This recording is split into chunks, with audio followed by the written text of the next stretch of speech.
Hi, welcome back to my channel. Here I am with my weekly wrap-up. I realize that it is Monday, so I'm a day late making it when I would have rather had made it on Sunday and got it up. I have to edit it, so I will try to get it up today, but if not, it'll be up on Tuesday. Now, I want to talk about a couple of milestones that I hit this week and a little bit about my reading and how I do read what I do, and then I'll go into my wrap-up. The first thing I want to say is I hit 2 milestones, I think on Thursday or Friday of last week. The first was I reached my Goodreads goal of 500 books. And as of today, Monday, today I believe is the 7th, I have read 510 books. So just in the last 3 or 4 days, I've read another 10 books.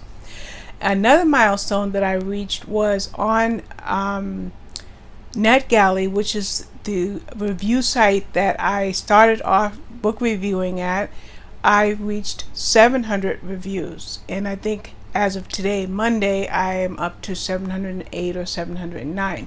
So 500 and 700, 2 round numbers, and I love round numbers. So I'm really excited about those 2 things that happened last week. As far as the blog itself is concerned, I didn't hit any type of milestone, but if we're going to talk about a round number, I'm at 1150 blog posts. So the 50 is a round number. So all of this has taken place in just 2 years, more like almost 2.5 years. I went from 0 to 340 some odd books read in 2018 when I decided around March of 2018 to start reading again. And then in 2019, I read 539 books. I had 2 or 3 DNFs. So my Goodreads might say 540 or 541, but it was in all actuality 539. And then so far now in September of 2020, I'm at 510 books. And I'm just finishing a book now, so that number's definitely going to go up before the end of today because I'll at least read 1 more book today. Now, those were big numbers that represent something that I absolutely love to do.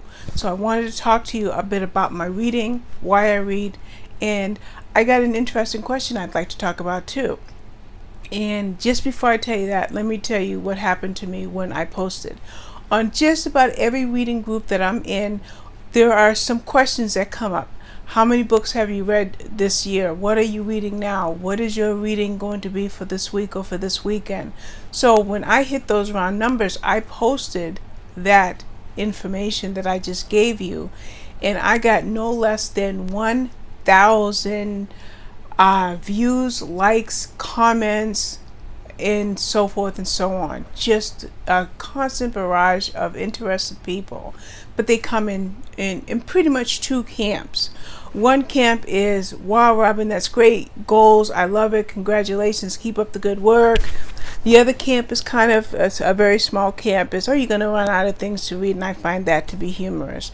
But then the third camp, or the big camp, is the how camp. HOW. Whether they ask it in question form or they use memes or GIFs, or I think it's GIFs,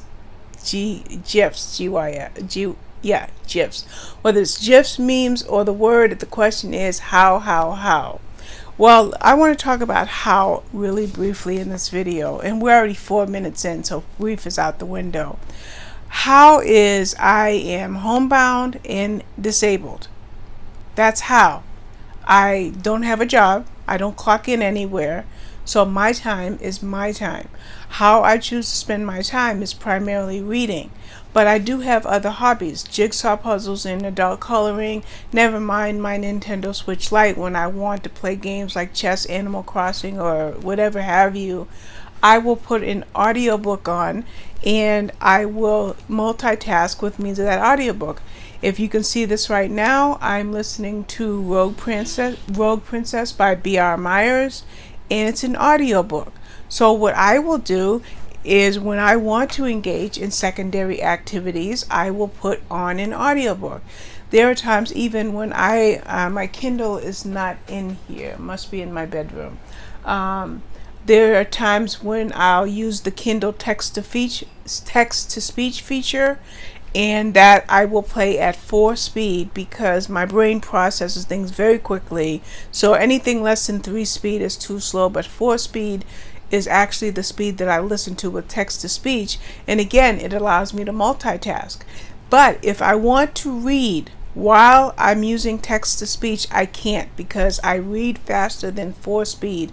I read faster than 3 speed on Audible or Scribd or Hoopla or Overdrive. But if I'm multitasking, 3 speed or 4 speed works great for me. If I just want to read and I have something else that's not in here, I'm in my office right now and that's my Kindle Paperwhite. I will open up the Paperwhite and I will just read as if I'm reading a paperback or a print book, because I'm going to read faster if I read just on my own. So that's the how. It's having books accessible to me. Well, that's part of the how. It's having books accessible to me and me using my time to read those books. The other how is how I actually get 2.4 or so books read every day. It's usually when I wake up in the morning. Most days, maybe 5 days out of 7, I will read a book from cover to cover, and that's rising about 5 in the morning. So before my household is really moving around, by say 8:30, 9 o'clock, I have read a whole book, 300 pages, 350, 400 pages. I've knocked that book out for the day. Then I will go to my spreadsheet and I will see what's next. So I will already have what's next locked and loaded, so to speak, and I'll start that second book. But then there's time to make a smoothie or figure out what I'm going to make for dinner or go do whatever I need to do. So that second book that I just started will get broken up throughout the course of the day. And by the time I go to bed, if I have not completed that second book, then I finish it before I go to sleep. And then what happens? Rinse, repeat the next day and the next day and the next day. But then there are days like yesterday. Sunday is a very good example. We'll use Saturday and Sunday. Saturday I read 4 books over 1,200 pages. One book was 480 pages, another was 330, one was 293, and so forth and so on. So yes, Saturday I read 4 books, but then yesterday, Sunday, I read 1 book. So that 4 books in that 1 book, what do? They average out. So therefore my reading is 2.4 books in a day throughout 2020 so far. So that's the how questions. Now let's talk about what, because the whole purpose of this video is to wrap up, but I wanted to make those points very clear because of the how questions. And one more thing before I go into my wrap up is when I did this week's wrap up on Facebook, I preceded my wrap up with words to the effect that I just used just now. I explained the how, and I explained the how even more, and hopefully it forestalled any negative vibes I was getting from multiple people who absolutely do not believe that I can read 300 or 400 page books in a few hours. And these people that have a hard time accepting that I'm reading at that rate, then they'll pacify themselves by saying, oh, it's just picture books, you're just skimming, oh, you're speed reading. And no, I'm not a speed reader. You're not really reading. You're just one person accused me of using Wikipedia to get summaries of books in order to write book reviews. So there's some haters out there, but that's that. Okay, enough about me and why I read so much or how I read so much. Let's talk about what I read last week.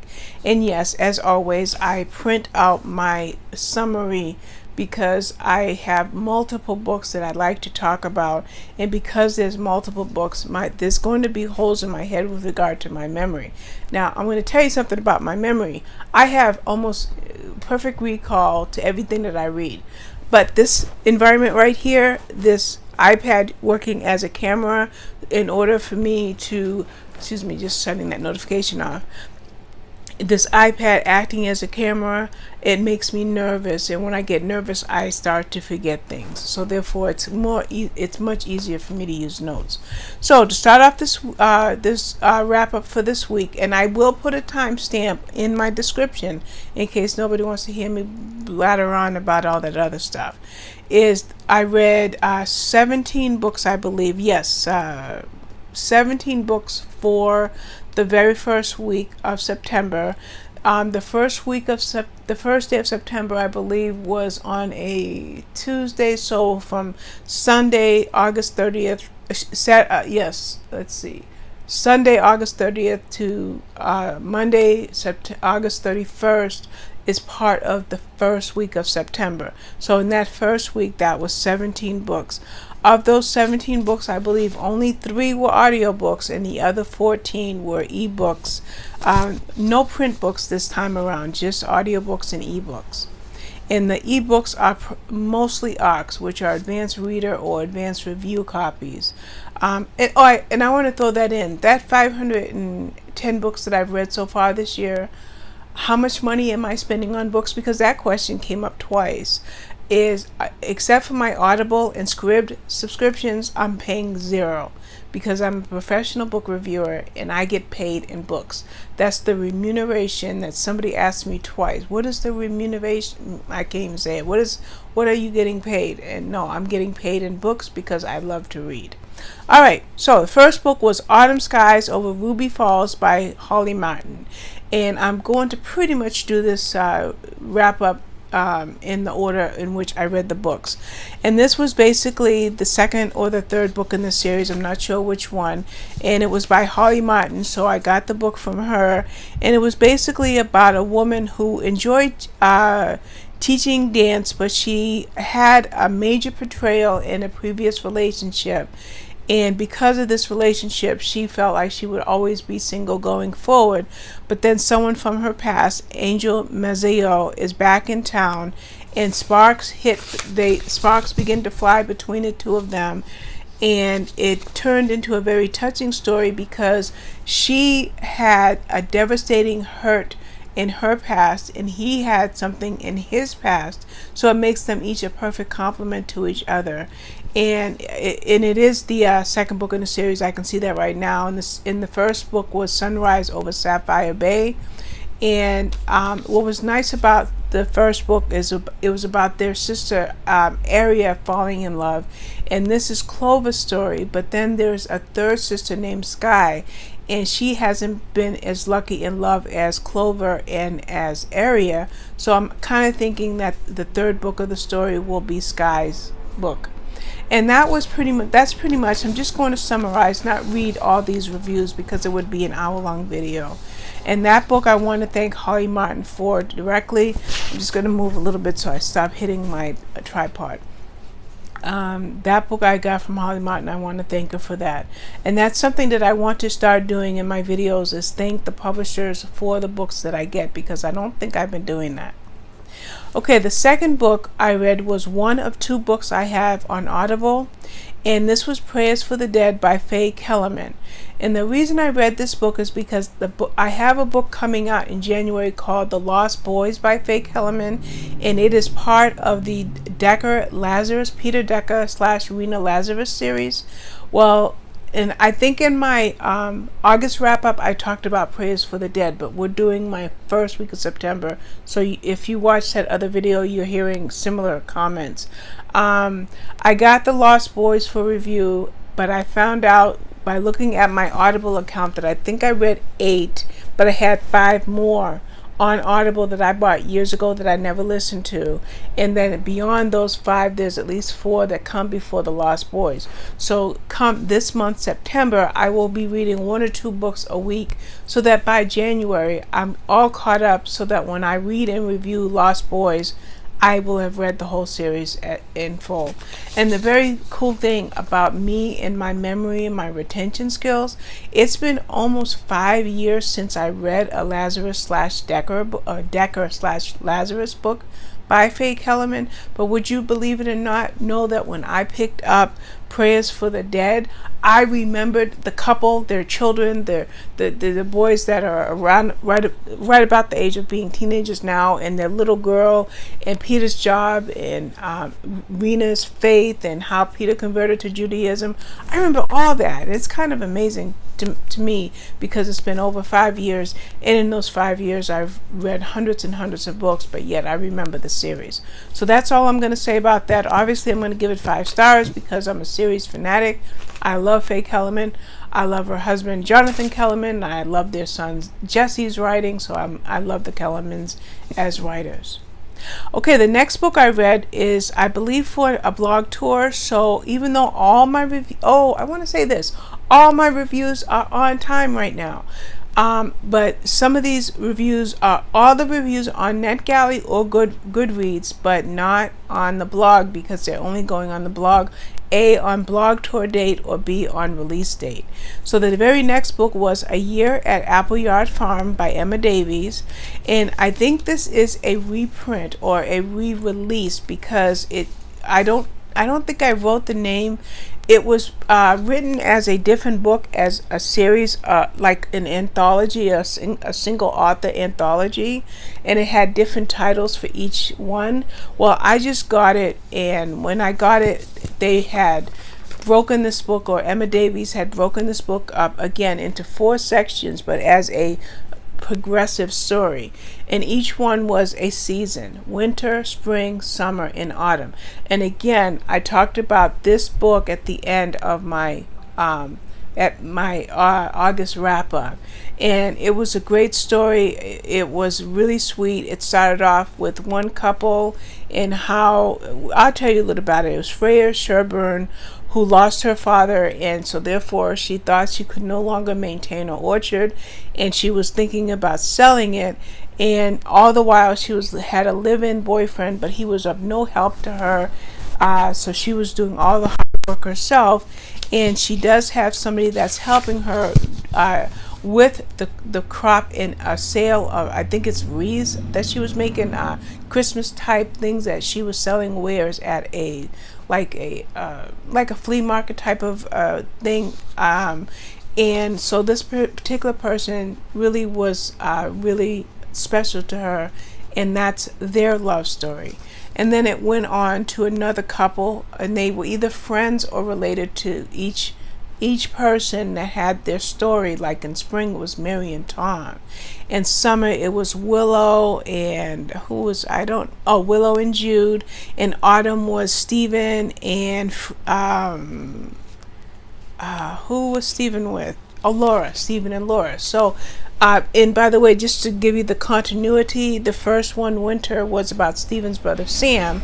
So it came full circle at the end, with Stephen's story being at the end. Beautiful, beautiful, beautiful story. I loved it. I believe I gave it 5 stars. And if it's not already up on the blog, it'll be up any day now, because I schedule my reviews days, weeks, even months in advance. So if you're interested in this review, you can look for it on Goodreads. Then I read 2 similar books. One was called 60-Second Brain Teasers, and this was the Crime Puzzles version by M. Diane Vogt. And it was a book of brain teasers. I think there were 90 or 100 or so. And they were called 60-second brain teasers. You're not even supposed to need paper or pen. You just read the little teaser and you solve the crime. Was it murder? Was it an accident? Was it due to poison? Or who was guilty? And some of them were obvious, some were impossible, and some were reasonable. So I really enjoyed that little book. I gave it 4 stars. And I kind of think, when I talk about the second one towards the end of this video, I kind of think I want to buy both of these and have them on my shelf. I think these would be great for car rides, for video chatting. I have a sister who sometimes we do logic. We have the same logic puzzle book, so sometimes we do them together. And I think this would be a great book for her and I to have fun with. So that was kind of cute, and I gave it 4 stars. I only gave it 4 stars because some of the answers provided clues that were in no way able to be ascertained by reading the teaser, and that's the only reason I gave it 4 stars. My next book was one of the top reads for 2020 for me. I've already had 2 2020 top reads, and this was one of them. And this was To Sleep in a Sea of Stars by Christopher Paolini. But I'm beginning to realize, just after reading this book, that Paolini uses just pretty much goes by Paolini, not by Christopher Paolini. This was a science fiction book, and I don't read science fiction much. I maybe 4 or 5 in the whole time I've been reading, at least in the past few years. But this came up as NetGalley audio book review, and I just kind of skimmed a few comments about it, and I'm like, yeah, I'm gonna get that book. Let me tell you, it was 880 pages or 32 hours long via Audible. So I figured, okay, I'll start it around the first of the month, and I just read 8 hours a day, which would be 16 hours at close to 2 speed, or read 4 hours a day and just intersperse it with other books. I couldn't do that. It was too good. It was too good to put down. I didn't read 2 or 3 books while I listened to this.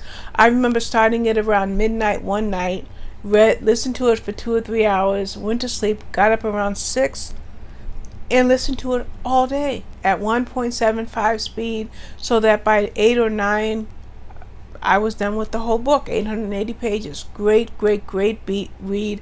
Excellent character development, excellent world building. It was about a girl named Kira Navarez, who was a xenobiologist, and her job was to go to planets and colonize them so that humans would be able to live there. Well, with when one of her jobs came up, she was really thinking about walking away because she was very much in love with someone named Alan, and they were thinking about planning a life on one of these planets. Well, things didn't turn out that way because she ran into a strange organism that was kind of like a dust that kind of overtook her. It changed her physiologically, and now she's being controlled by this dust. So if she doesn't get to the bottom of this and get away from this attachment, then this could mean the loss of the entire human race. So her job is magnanimous right now because she's got to work with what is in front of her. And so it was a book of emotion, action, excitement. It was really thrilling. And the length didn't affect me at all. And I really enjoyed the entire story. And at the end of the audiobook, Paolini discusses the writing process that he went through when he wrote the book. That was very insightful. And then after his talk, he interviewed the narrator, and her name is Jennifer Hale. I was bowled over by the fact that this was her very first audiobook. How in the world did she do dozens of voices, humans, alien, and the ship's robot, with inflection, enthusiasm, emotion? She did it all. She did it all. And it was a very good dramatic read, and I loved it. So therefore it gets to be one of my favorite books for 2020. Then I read The Four Winds by Kristin Hannah, and this won't be out until February of 2021. But there are certain books that come across my Kindle that there's no way I could wait until release date, and this was one such book. I had to read it as soon as I was done with Paolini's book. This was the very next book I read. This was about the 1930s Texas, between the Depression, drought, and the Dust Bowl. All of those things led to desperation, and one family had to make a difficult decision that would determine their survival. And as things turned out, the mother took her 2 children, and they trekked all the way to California to try to get a better life. And what they experienced was nothing short of trauma, drama, more desperation, things such as judgment. I don't want to use the word racism, but they were judged by their appearance because of where they came from. They even dealt with inflation, and those were things that in the 1930s, as a person who doesn't read much nonfiction, that I really wasn't aware of. I didn't really even know much about the Dust Bowl until after reading the book. I Googled it, and it was really, really a good read. Kristin Hannah has a way that breaks me every time I read one of her books. I bawled when I read this book. I bawled. I really, really broke down. And a lot of times when I read a book, tears will come out of my eyes, and then I just keep reading, and more tears will come out. This was a book that I had to put my Kindle down, and I had to put my hands in my head in my hands, and cry my heart out. That's how this book affected me. All right, so that's obviously 5 stars. Obviously one of the best books of the year for me, and that's what I read for one of my Kristin Hannah books this week. I had another 5-star book, and this was Final Seconds. I didn't write the author's name, but I know it's John Ryder. And this is someone that's working with the FBI. His name is Grant Fletcher, and it's not by choice. He has a handler, and her name is Quadrago. I think it's, I don't know her first name, Zoe, I believe. Zoe Quadrago, and she's his handler. And there's something that happened in his past that she's holding pretty much the key to his life. You work this case for us, or we throw the book at you and you end up in jail. And that's how he began working, or he actually worked with her in the first book of the series, and now he's working for her again. It was a really, really good crime fiction book. The focus was on solving a murder, but there were snippets of Fletcher's character, and again, with my recall, I remember the first book in the series right away, because Fletcher made a decision in that first book that broke my heart, and that is kind of following him just a wee bit in the second book. Not a lot, but enough that I couldn't stop thinking about the first book while reading Final Second. It was heart-stopping tension, danger, and incredible action. Great book. Like I said, 5 stars. I want to thank Bookature for that, and Neck Alley, of course. And that one is going up on my blog.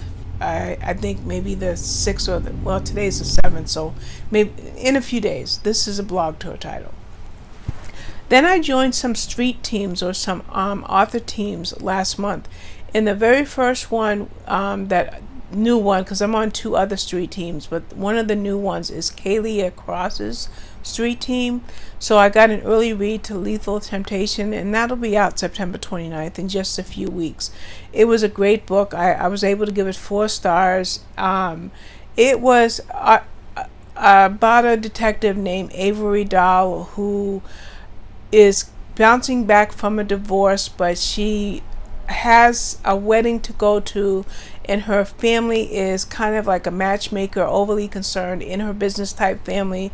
So she asked someone named Avery to go, she asked someone named Mason to go to this 3-day wedding party with her as her +1, but a little bit more than that. Can you act like you're my boyfriend so my family stays out of my business type of thing. And so it was a really nice story. Obviously it was a romance, like a little bit steamy from time to time, and it helped readers to understand what Avery was going through and how Mason changed her. And I thought it was a really good book. It is the second book in the series, so it's the Rifle Creek series. I didn't read the first book, but I didn't have any problem at all attaching myself to this story. It stood on its own just fine. But if there are more books in the series, I'll definitely be reading them. And then the next book I read was 2 books, actually. One was a novella, which was Before Nightfall. And then there was The Ultimate Betrayal, and they were by Kat Martin. Now, although I chose not to write a review for Before Nightfall, I decided to read it because I had read the first 2 books in the series as well as the novellas. So this was a novella, and I wanted to read it just for the sake of continuity. The Ultimate Betrayal I did review, and I think that's already on my blog, actually. And it's based in, they each, by the way, got 4 stars. And this is about a journalist named Jesse Keegan who is trying to get to the bottom as to why her father has been accused and jailed of being charged for espionage and treason. However, he suddenly dies of a heart attack, never makes it to trial. So she wants to get to the bottom of not only if she felt her father was innocent, but she wants to get to the bottom of that, but she also believes her father was murdered. So she works with somebody named Brandon Garrett, who acts as her immediate bodyguard because her life is is just as in much danger as her father's was. So Brandon works with her to protect her. And there's kind of a side story, and there's something about Avery that Brandon is perfect for. So it was a really, really good book. And I imagine the series will continue, and if it does, I'll be reading more in that one. And then I read Behind the Red Door by Megan Collins. Now this sat in my TBR for 2 solid months. Every time I made a TBR, this book kept going to the bottom, and it went to the bottom of it a second time around. Well, this month I decided to get this book read because it's already released. I really needed to get it read. I enjoyed it. It's from Atria. I want to thank Atria for this book. I gave it 5 stars. It was about a woman who sees a news story, and there's a woman on the news, and her name was Astrid, and this woman, Fern Douglas, is watching the news, and she says, "I know that woman," and it's her brain starts to revolve around something from her past, 10 years, 20 years. What is going on in her brain? Who is this woman on the news? What does she have to do with Fern? So Fern purchases a memoir, and she starts to read it, and of course it's in journal format. And the more Fern reads this memoir, the more she starts to see that there's some kind of connection from her younger years to this woman. Meanwhile, there's 2 other dramas going on. That's involving her husband and their desire to create a family. But it also goes into great detail with her father, Ted. And she calls her father by his first name, Ted. And her mother, Mara, she calls her mother by her first name. And Ted is not Father of the Year material by any stretch of the imagination. So I thought it was a great book. It was by Atria Publishers. I gave it, I think I said 5 stars. Yes, Behind the Red Door got 5 stars, and I really wish I had read it long before now. Then I read a St. Martin's book called The Love Scam by Mary Janice Davidson. My only 3-star book for the week. There was absolutely nothing wrong with it. It was your basic romantic comedy about someone named Rake Charbel who wakes up in Venice with no memory of how he got there, no wallet, no cell phone, but what he does have is something that shocks him.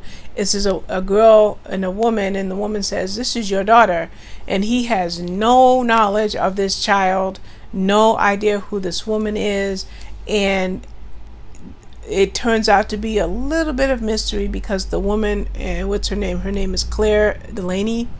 She knows everything about the guy, but she kind of keeps it all tight-lipped, and it's a great story. I loved it. I gave it, like I said, I gave it 3 stars. Nothing wrong with it, but it wasn't, one of my favorite reads. But and actually I do have another of her books coming up, so I'm glad that I got a chance to read it. Then the next book I read, and if you see a little hiccup, it's only because I had to restart the video. This next book is from Jenny Holiday. It's called Paradise Cove. I probably have it in my other room on my bookshelf, but I had it on my Kindle, so that's how I read it. It's from Forever. I gave it 4 stars. I want to thank Forever for this book. It was an enjoyable story about a woman named Nora Wells, who is a doctor. She comes to Matchmaker Bay on a 2-year contract to open a clinic and to work with the people in that town. And while she's there, it will help her to get her student debt down. But she not only finds that the town is inviting, but she meets somebody who she becomes friends with, and they develop did I write it? I don't think I wrote his name down, but they become friends, eventually friends with benefits, because she's only there for 2 years. And I really, really liked it because it was a chance at love for both of them. And she did not have a good breakup, so her thinking that she was going to have any kind of long-term relationship, that definitely wasn't on her agenda. So it was the second book in the Matchmaker Bay series. I read the first one, which was Mermaid Inn, and now I can't wait to see what's next in store for this series. Now, I mentioned earlier that I read 2 Audible books this week, and the second one was The Great Alone, again by Kristin Hanna. Loved it, loved it, loved it, loved it. Another 5 stars. Another one of those books that gave me the tears of agony. I needed a mourning period after reading this one.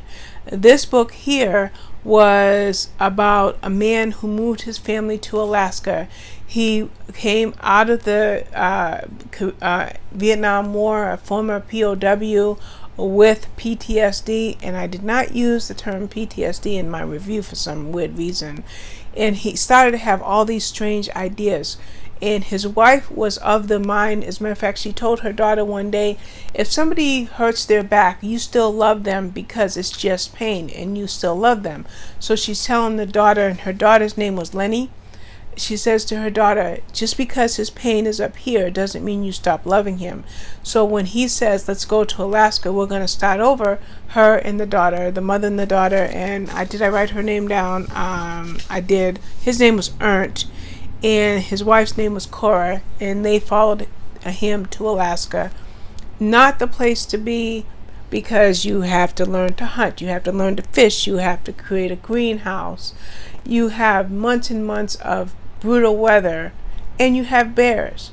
Well, she followed him, and life, if it wasn't already beginning to be upside down for that little family, it got worse and worse and worse because of the trauma he experienced from the war.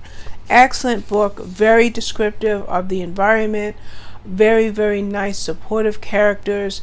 The 3 characters, Ernst, Cora, and Lenny, were all really good. I loved reading Lenny's POV. She was 13 when they moved there, and the book went on for several years until she became an adult, but it was really, really a good read. Another one of my 2020 top books. By the way, I do have another one of hers lined up to read, and that's Night Road. And this makes the 8th or 9th book that I've read from her this year. And even though my TBR is humongous, I will squeeze in 2 or 3 books a month until I've caught up with her backlist. The next book, another 5-star book, and it was also a Bookouture book, and I think it's my 3rd or 4th Bookouture. That's the publisher. This week, and this one was The Mistress by Jill Childs. And this, the blurb was a little misleading for me because it talks about this guy being not the dreamboat everybody thought he was, but I saw it a little bit differently. I still loved it. I still gave it 5 stars. And it started off with a woman named Laura who found herself drawn into an affair, and right away at the beginning of the book, something happens and the man gets killed. It's not a spoiler. Believe me, I would never give you a spoiler. But the whole story goes from there, and it goes back and forth into how the affair started, who this guy was, what he did, and how he got women to fall under his spell. And it also talks about his wife and a little bit even about their daughter, and I believe the daughter's name was Nina. And so it was a really, really good psychological thriller, women's fiction type of book. It kept me guessing because there was a plot, and that's where, like I said, the blurb was a little misleading. So I was kind of treated to something a little bit differently. Jill Childs is a favorite. As a matter of fact, if I see her name in my recommendations or blog tour requests, I don't even read the blurb. Jill Childs, sure, I'll read it. And that's how it's been. I had another Bookouture book, and you're going to find when I do my wrap-ups that Bookouture and Forever, Bookouture, St. Martin's, and Forever are publishers that I really read a lot. I also read quite a few Harlequin books, but nowhere near as many Bookouture books as I read. Now, this one was A Witness to Murder by Verity Bright. Now, Verity Bright writes this cozy mystery series. This was the 3rd one. I read the first 2, and just this morning I agreed to do a blog tour for the 4th one. I believe I think I chose November 18th or November 10th, or somewhere in there. So I'm already going to be reading the 4th book in the series. This was another 5-star book. I'm sorry, I curate my reading. I pick books based on author, series, repeats, or connected stories. So therefore my reviews get kind of high ratings because I'm curating. I'm not just grabbing anything. I'm reading based on the things I just mentioned.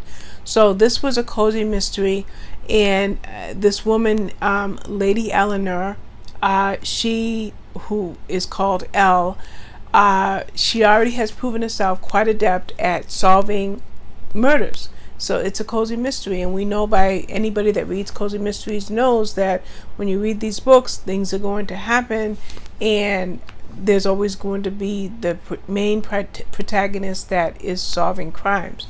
Well, she was a former explorer. Now she is a lady, and she eschews or kind of like thumbs her nose up at the title and all the duties and responsibilities she comes with it. She doesn't mind trucking her way to town to get meat, or she doesn't mind hanging about with the staff. So, or if she goes to pay a call to somebody, the protocol was to have a business card. She doesn't have cards. She just does her own thing. So when it comes to a murder, not only does she try to solve it, but it was a politician, and she finds that, women don't have the vote yet. If they do vote, they vote right along with their husband. They don't have their own mind. So she takes on this role of running for office. So I thought it was a great read. I loved it. It's for a blog tour, I think, on the 23rd. So it's already on Goodreads and NetGalley, but the review won't be on my blog until the blog tour date. The last book I read was another quick read, and it was 60-second brain teasers, and this one was pencil puzzles. The first one was crime. This one is pencil puzzles. Again, like I mentioned earlier, I want to buy the other one, and I also want to buy this, and I'll probably buy 2 copies of each, one for myself and one for my sister, so that we can have fun on the phone, on video chat, and solve these little teasers. So just like the crime one, you have these little teasers. They're only a paragraph long, and you answer the questions. You shouldn't have to use a pen or paper, but sometimes the math ones were a little harder. Like John and Tom both go to work at the same time, but one takes a bike and one takes the train, and one gets there twice as fast as the other. So how long did it take John to get there before Tom? Those type of questions. I love brain teasers like this. As a matter of fact, years ago, I used to buy Dell pencil puzzles and word games like it was a religion. I subscribed to them. I got the big fat books that came out. However, they were lost in a move, and I mourn those books to this day because I love pencil puzzles. So this is by Quarto Publishing, I believe, and if they ever have any more of these on NetGalley, not only am I going to get them for review, but I am buying the hard copies once they come out. I assume they're going to come out as hard copies, but if not, I'll buy the Kindle copies because I definitely want to keep those. And that is it. That's all 17 books. I don't know how long this video is because I had to make a second video that I will edit it together with the first video. But I want to thank you for all your time. I know that my wrap-ups go on because I do read a lot of books in a short period of time. But I just want to tell you everything that I read so that I excite you about reading when you get the opportunity. All right, thank you. I'll be back for more next time. Take care. Bye-bye.